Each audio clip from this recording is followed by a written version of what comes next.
Good morning. It's April the 17th, 4:05 a.m., and I am really kind of excited about getting through today. It is my wife's birthday today, April the 17th, 2020. She spent 10 of those birthdays, 10 birthdays with me while I was in prison, where we married inside of a prison visiting room. And I'm just really glad that I'm able to spend life with her out here in society right now. And I'm going to continue doing out here what I promised her that I would do while I was in here. And so, because it's her birthday, I want to recount a time that we got married inside of a federal prison and how it really began.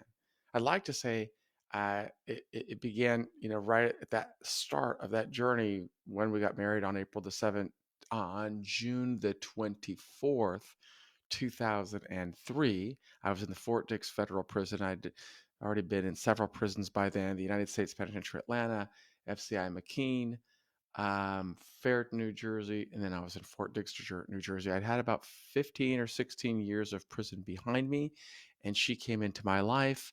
And like many people, prison families, it was a very difficult time for us because, for one thing, we were in a recession. Another thing, that she was living in Oregon, I was living in New Jersey, and we started our relationship just by visiting inside of a prison visiting room. And I remember when we started, I was telling her about the journey that I had been working upon from the time that I'd come in 1987. And it was this very disciplined, deliberate journey of working to improve myself and live a life of meaning and relevance and dignity, even while I was locked inside of that uh, behemoth prison system. Um, so while I was going through there, I told her, I said, I always had to focus on what I wanted to become. And if I could have a vision of how I would emerge from prison, it gave me the strength to do what I needed to do while I was in prison.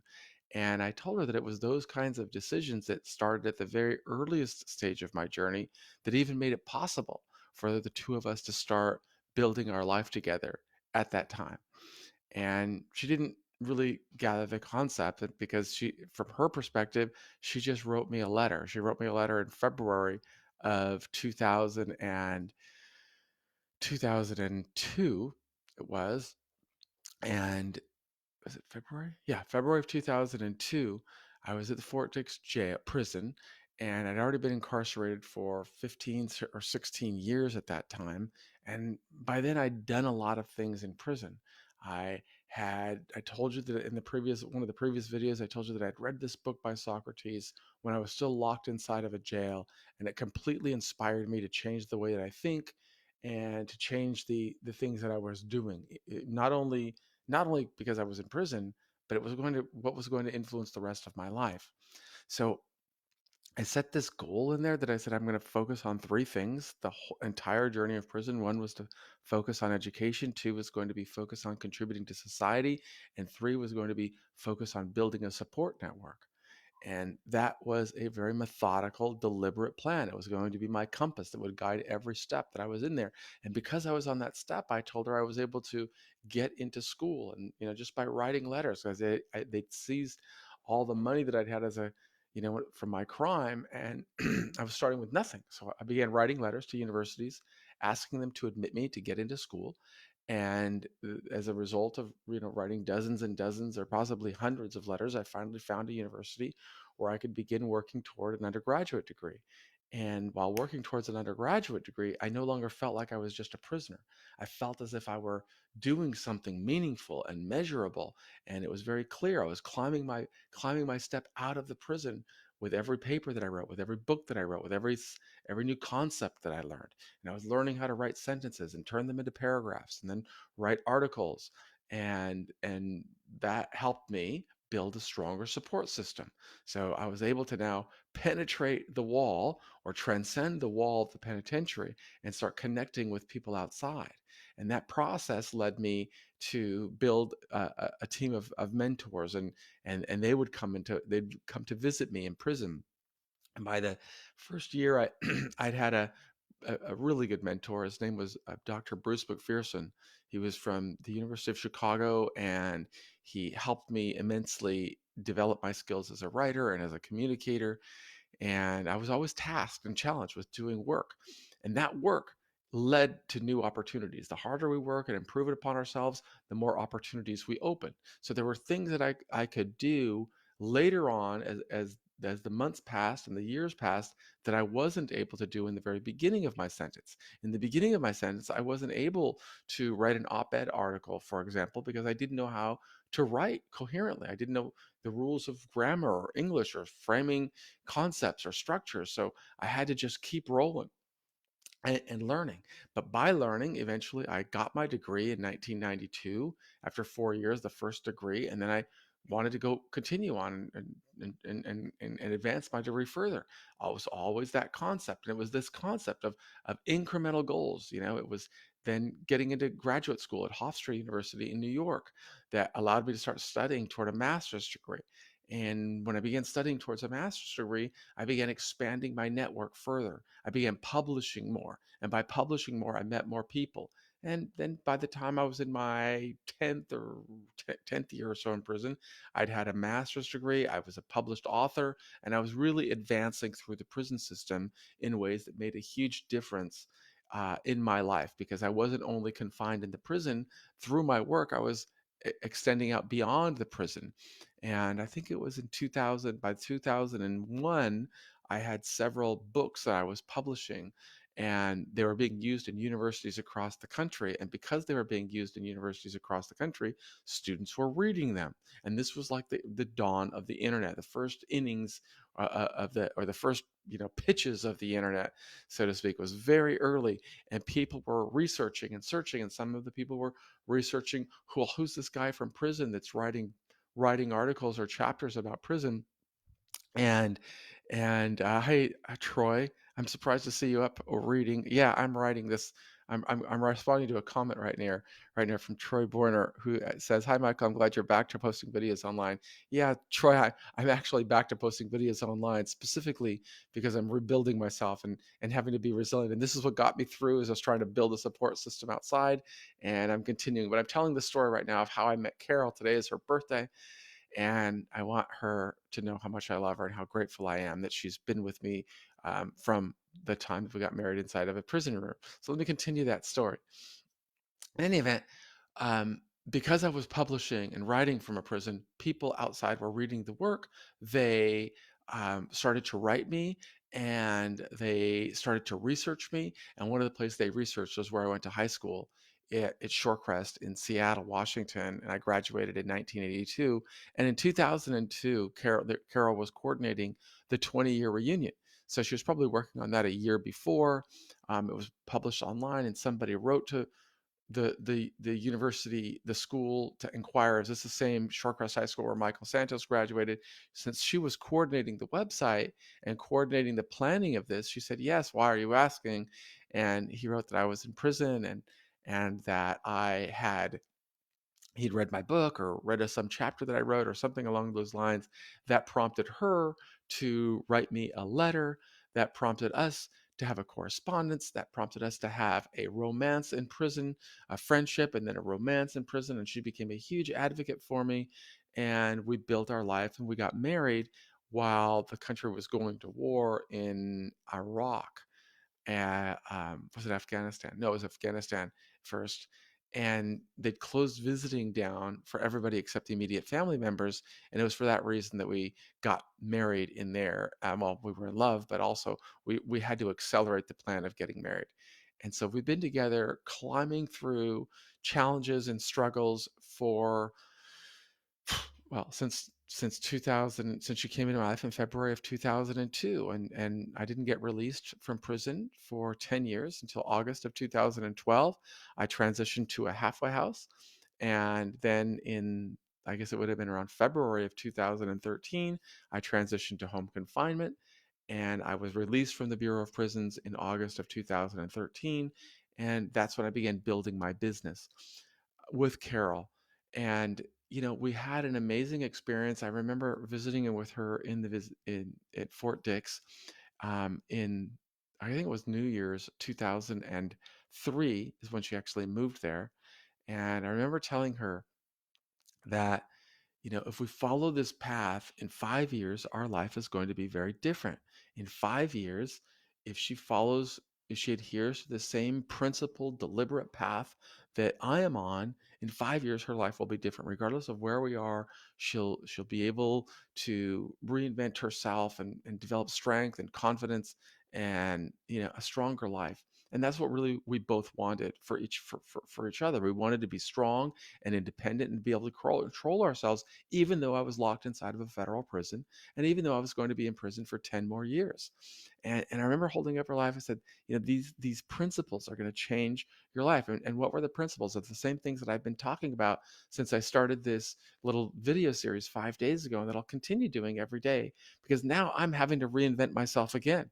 And really, we've spoken about identifying success. Like, what is it that you want to do? How do you want to emerge? Two, what are the clear goals that you got to set every step of the way? Three, if you're going to pursue that path, you've got to do it with 100% commitment, which is the right attitude. You've got to be totally devoted to this. Four, you've got to be able to see yourself. I used to always see myself as emerging from prison and being able to walk into any room, and nobody will know that I served a day in prison unless I am out here, making it. And so I really believe that if I adhere to this path, through weeks and days and months and years and decades, I would get out of prison stronger than if I didn't. And that made all of the difference for me. I got out on during this time, and by the time that I got out, I was really ready to go into business and to begin launching ventures. And Carole had the same experience because she did this with me. um, she was able to, we decided that the best approach for her when I was in Florence, Colorado, we decided the best approach for her would be to develop her own career, one that would not be contingent on what the prison system does to us, but rather what we do.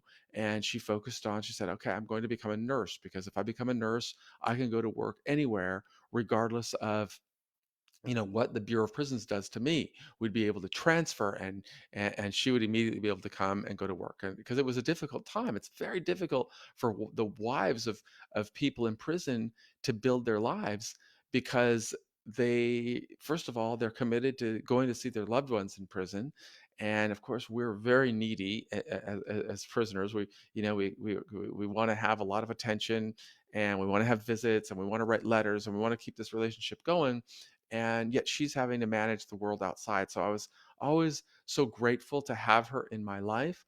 But we also knew that we had to earn a living, and I was very entrepreneurial in prison, and generating income streams by writing books, and or ghostwriting books, I should say, for other people, or writing for myself. And I was very productive and industrious, and that was able to provide an income for her, but not enough to live to be totally strong. When the prison system transferred me, it would cost tens of thousands of dollars for her to move, and she moved dozens of times from Florence, Colorado. We started in Fort Dix, New Jersey, and right after we got married.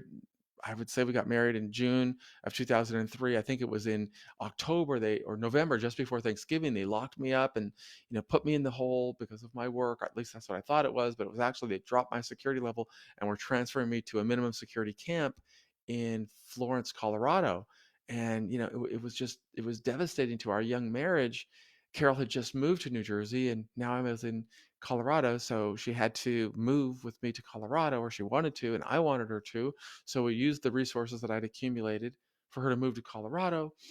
We started our life. We realized she has to do something, but it said you have to follow the same path, and this path is defining success. And we settled on it would be awesome if she developed a professional career so that she could gain employment wherever she went, and that's what led to her becoming a nurse. And she got her, but she had to go through all the steps, right? She had to first become a CNA, then she had to become a what was it, an LVN, a licensed vocational nurse. And it took several years, because you've got to go through all these prerequisites of studying algebra and studying chemistry and studying biology before you can even get into nursing school. And I can tell you, it's hard to study those subjects when you're in high school. It's much harder when you're in your late 30s. But she was persistent, and she stuck with it, and she took, she acted in ways of doing whatever it was necessary to make it happen. So she got through her program. She earned her licensed vocational nurse. then after working for about a year, she told me, look, I really want to go back and get my RN. And so we made a decision together as a family, and she was able to leave the workforce, go back to school, get her RN. And then just as before I was getting out, I told her I'm going to be working really hard when I come home.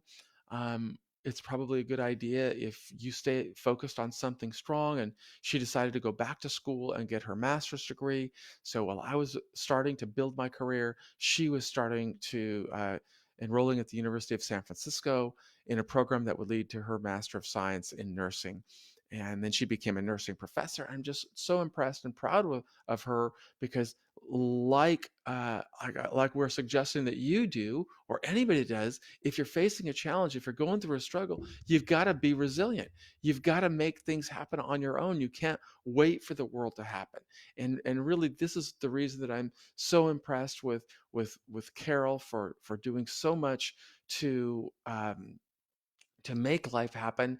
And I'm so impressed with all of the, women in the world anyway, who are much stronger than men in making things happen because they have to put up with all of the, the things that we need. And I'm much stronger really because I've had Carole in my life, not only while I was going through my last 10 years of prison, but also because I've had her to be by my side while I was building my life outside here in society during these first, how many years has it been now?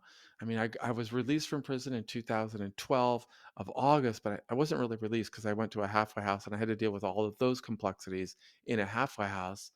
But I was really well prepared in the sense that I had money in the bank because I earned money while I was in prison.